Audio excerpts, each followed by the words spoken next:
It's the end of the day with Ray. My friends, you know every company has a different value proposition. And today I'm on LinkedIn and I see where someone in the imaging channel had taken a copy of a flyer that was being distributed in their marketplace, where this other company was selling a copy machine, its supplies and its services for like $69 a month. And basically they put together this proposal and they were running around town passing them out. And all the comments that were coming in off that post from the Legacy Way were talking about how bad that is. They were talking about how, man, that company must have no value. Man, that company's probably going to go out of business. Man, I can't believe anybody would do that. What kind of added value do they have? Their service must be terrible. And folks, I got to ask you a question.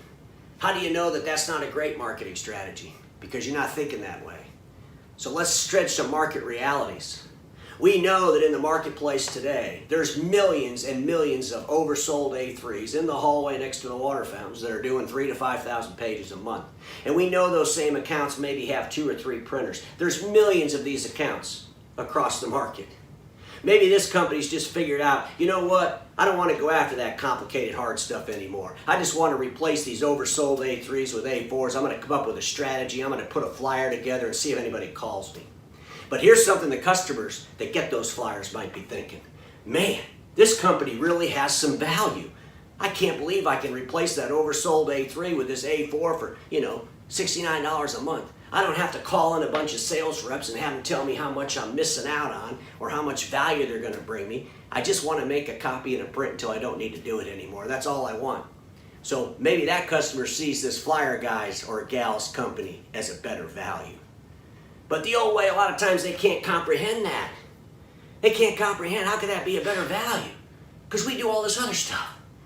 Well, maybe the customer doesn't want to do all that other stuff. And folks, we got to understand that inside the imaging channel, there's some customers, there definitely is some customers that truly appreciate the complexities involved in that deliverable, that have depository systems, that are doing workflows, that really need a device to help them maneuver and manage through those workflows.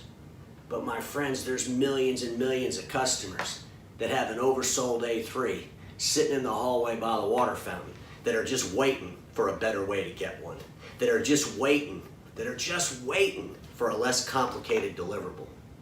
And the innovators, they're watching that, and that's what they're going to go after, because innovators sell a lot closer to market realities than the Legacy Way will. Because the Legacy Way, sometimes they can't get out of their way. They can't push aside the fact that maybe the market has changed, and maybe we have to deliver a little bit different, or we're going to lose those customers. So just because you can't comprehend a value because it's so much lesser than what you do, doesn't mean that the customers don't value that approach. So when you see these things in your marketplace that are disturbing to your deliverable, that make your deliverable almost obsolete in a way, evaluate how they could work. Evaluate the customer that would appreciate that. And then maybe in your own world, in your own organization, you could come up with a strategy to match or beat that strategy. But just remember this, my friends. Status quo is the killer of all that'll be invented.